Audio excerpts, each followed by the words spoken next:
Are you a lore junkie? When an isekai protagonist decides to crack open the history book of the world that they're in, do you start drooling? Well, yes, typically they don't do that, but when they do you drool? Well, I don't.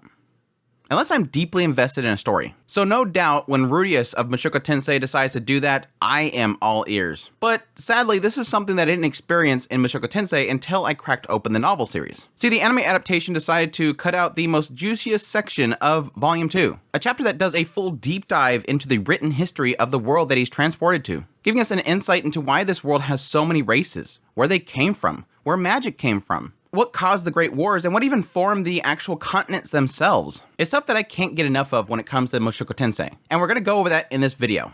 Welcome back to yet another Mushoku Tensei anime skipped content video, where I go over the most juiciest bits of the novel series that was unfortunately on the cutting floor of the studio. In this video, we're going to go over the history of the world.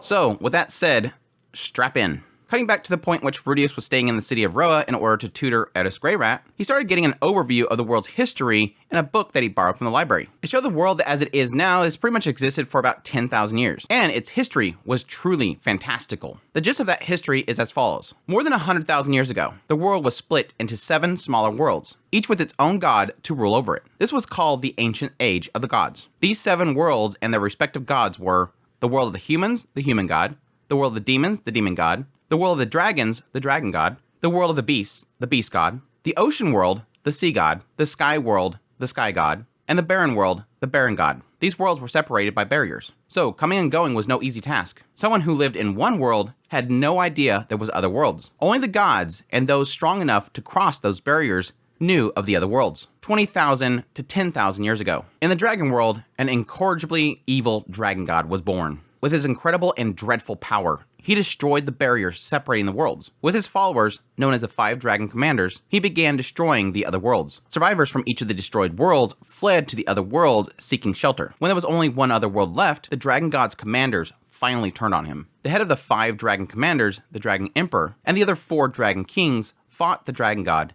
and his overwhelming power, 5 versus 1 in a battle to the death. It ended in a draw. The Dragon world crumbled in the aftermath, leaving only the human world. That was this world. 10,000 to 8,000 years ago, known as a chaotic period, a period where the ancestors of modern humans and the refugees from other worlds, after being thrown together, began to clash. There existed almost no literature from this period, but according to scholars, after many years of strife, the races slowly became segregated. The beast folk began living in the woods, the water folk controlled the ocean, and the sky folk secured the highest places they could find. There were nearly no dragon folk left, but they avoided tension and lived secretly, while the void folk, who could live anywhere, spread themselves out. That left the humans and the demons to fight amongst themselves on the plains. At that time, the central continent and the demon continent were still joined by a land called the Great Continent. Approximately 7,000 years ago, martial arts and magic was developed, and the population increased. This is also when the first great human-demon war occurred. As the name implies, it was a head-on collision between the humans and the demons. Something like a world war in the world of Rudeus' previous life. It was a long battle that not only involved the humans and the demons, but also other races. Now, as a side note, this is probably the point that Roxy was mentioning that the High Elves entreated with the spirits of the forest in order to control earth and wind magic, birthing the first magical spells. Humans would later mimic these spells that the elves were using in battle to rework them for their own use. Approximately 6,000 years ago, 1,000 years passed as a great war raged on, with fierce battles and lulls interspersed between. The hero Aras led his 6 comrades into battle, continuing the hostilities until he defeated the 5 great demon kings, and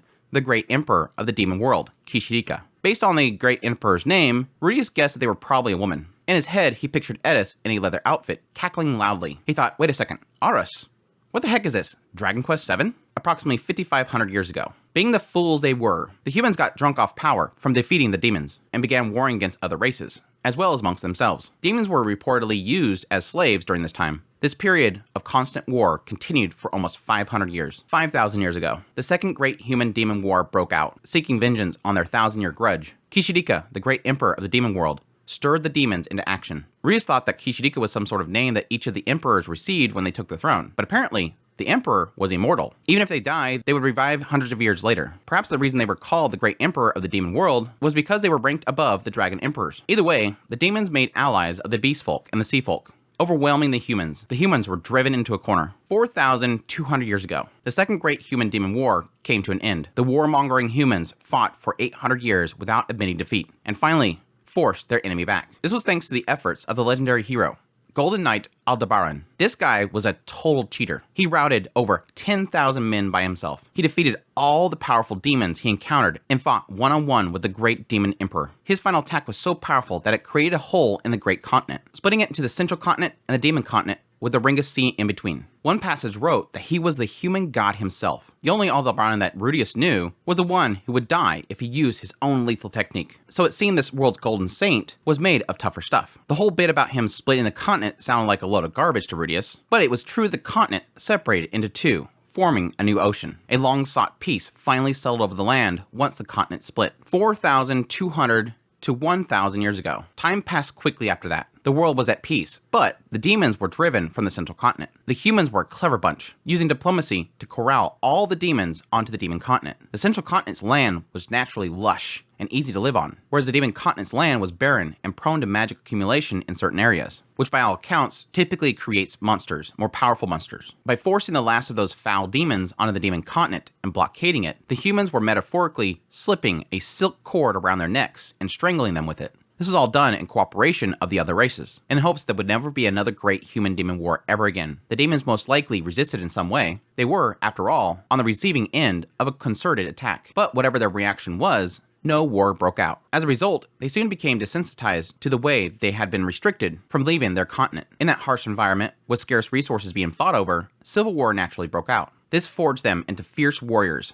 but their numbers dwindled. 1,000 years ago, the demon god Laplace came into being. In a long history of demons, there were many demon kings and demon emperors, but there was only one who people referred to as the demon god. In a relative blink of an eye, Laplace rallied the demons and conquered the demon continent. The records from battles at the time turned into war chronicles that were passed down. Even now, on the demon continent, Laplace is still treated like an idol. Laplace spent many years cultivating his empire, grooming his race to be tough and fierce. 500 years ago, the start of Laplace's military campaign. After many long years spent winning over the sea folk and the beast folk, Laplace finally made his assault on the central continent. The humans were forced into a war far more brutal than anything they had fought before. Laplace launched an invasion from the south, drawing all humans' military power there. Then he set his worms upon the land, making passage through the mountains impossible. After that, he took the humans by storm, attacking with separate units from the north, scattering his enemy. In a short time, he had gained total control of the north and the south. Then, from both directions, he pressed his assault on the western region. 400 years ago. Forced into a corner,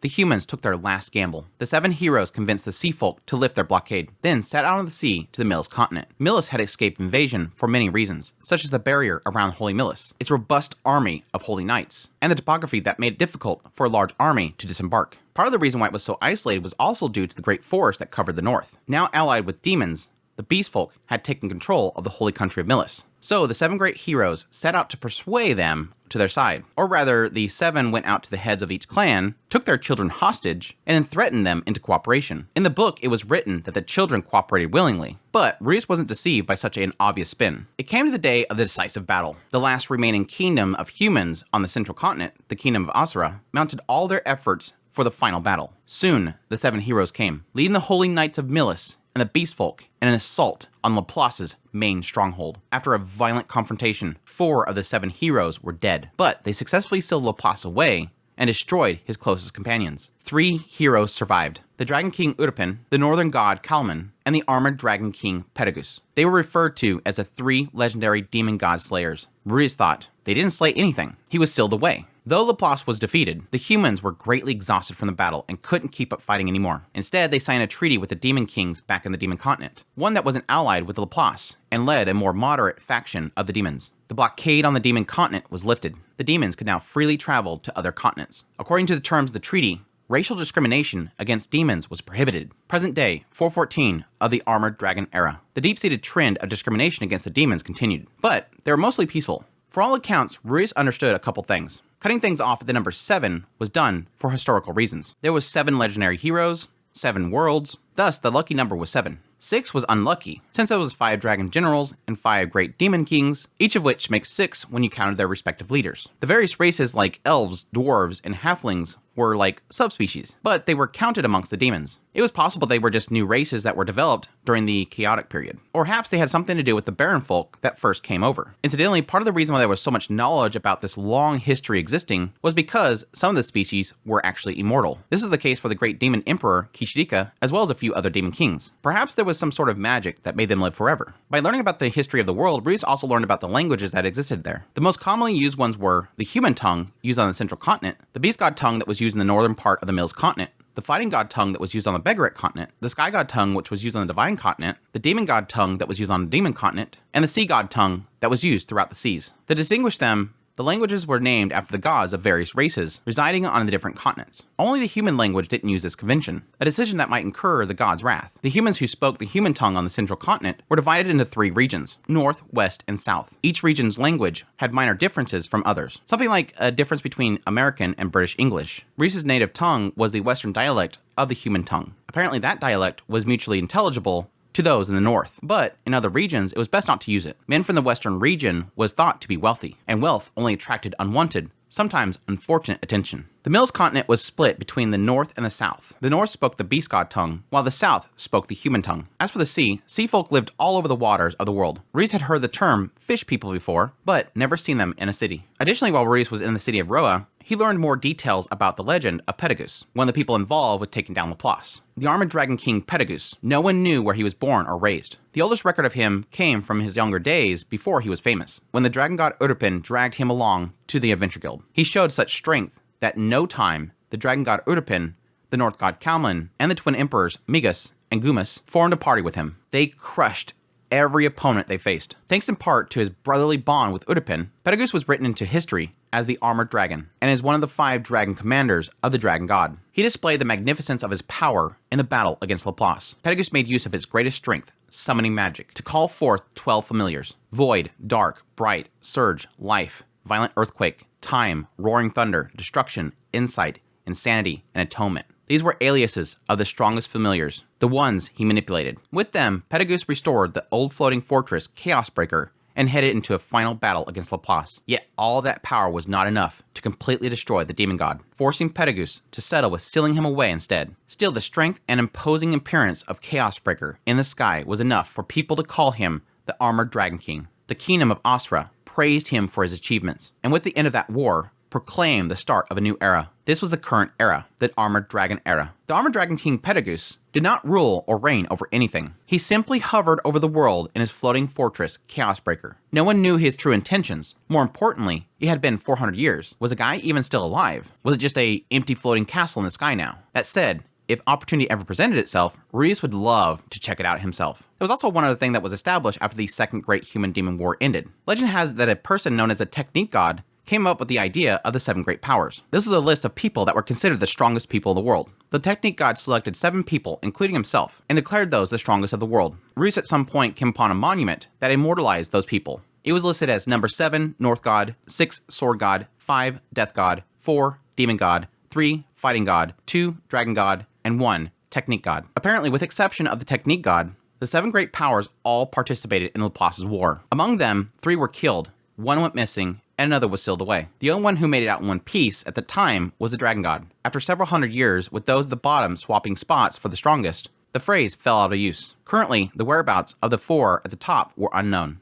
And that is the history of the world itself. Really, really fascinating stuff. Like I said, I mostly jest at the beginning of this video, but I do love whenever there's a story that I really, really like, and it just gives me so much knowledge about the world itself. But I think the key thing there is expanding it in a way that's understandable to how things are kind of setting up. And yes, it does kind of help to have references to characters and knowledge that's actually existing in the world.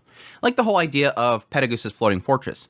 It doesn't really matter to me to know about Perugius until Rudeus sees the floating fortress. And then suddenly it's like, oh, okay, that's something that's physically existing there, and there's a knowledge about what it is. And it could be possibly something that we could get into the future. It's stuff like that that really does fascinate me. I love the things that kind of breathe life into the world. There's a reason why the races are where they're at. There's a reason why certain races can't leave certain areas. It's fascinating to think of why, yes, there's so many demons on the demon continent, but you rarely ever see them in the West. It makes you question why there's a tree that was set up for the non-discrimination of demons, but yet you see that, yes, there's certain factions within the Mills Church that are trying to expel them from the continent itself. How can they get away with that, and what does it matter? Yes, the creation of the continents themselves, which is super fascinating. To think that, yes, there's this massive area in the middle of this gigantic continent that was just split by this massive attack. And yes, technically another example of the effects of the wars and history being something that Rudeus observes is, of course, the highway that is going through the Mills continent, which, according to Geese, is a highway that was created by Saint Millis, the founder of the Mills faith. Legend has it that with a single swipe of their sword, Millis pretty much cut the mountains and the forest in half. The attack led all the way to the demon continent, where it struck that demon. While yes, Rudeus doubts that actually even happened, he can't deny the fact that the highway they're on, this highway that goes through the Millis continent, is like bustling with mana. Like, this thing is pouring out so much mana, it's keeping the monsters at bay, and additionally, whenever the lands actually flood, the road itself stays dry. And he's even in awe when they reach the Blue Worm Mountains and seeing like this massive cut that actually has been placed by it. All this stuff is super fascinating, and I love digging into it. A true sign that this stuff kind of enhances Rudeus himself, his story as it goes along, is kind of examples like when Rudeus first goes to the north. There's a certain point which they're going down into this tunnel, and at some point they actually run into a fortress that was created by a demon king. This demon king was actually noted at the time as actually having like insane earth magic powers, and so he was essentially drilling tunnels and creating fortresses underground so that the demons could actually go underneath fortifications and stuff that the humans were creating and actually tunnel up into their fortresses and actually attack them from underneath.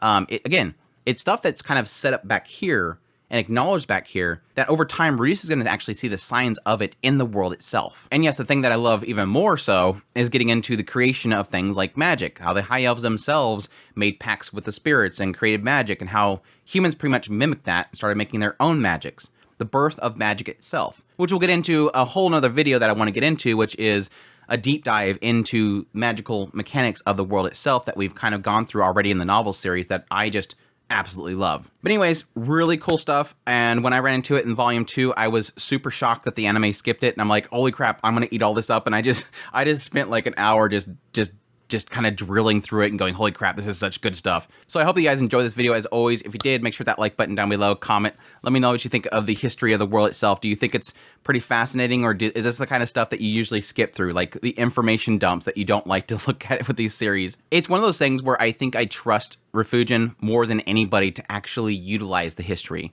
Whereas yes, I've watched a lot of isekais where it gets to the history dump and it's like, I don't think any of this matters. In some cases, you might see, you know, the usual like, oh yeah, that's probably an isekai too. Isekais love doing that whole thing, but it's stuff that I love. I love digging more into it and again, breathing life into the world. So let me know. Additionally, if you're new to the channel, make sure to hit that subscribe button so you get all my content. I do news reviews, first impressions, top list. If it's anime, it's pretty much here. I do a video every Sunday covering skip content from the Mushoku Tensei novel series to the anime adaptation. So if you are an anime only, you're safe here. Also, every Monday, I do a Mushoku Monday where I do a deep dive into the novel series long past the anime itself. So if you're okay with spoilers, or if you've read the novel itself, definitely check that out. But additionally, if you like this content and you want to support this content more, I have a Patreon link, tips link, super thanks, membership button down below. I greatly, greatly, greatly appreciate everybody that supports the channel. It means so much to me. Until the next time, y'all take care.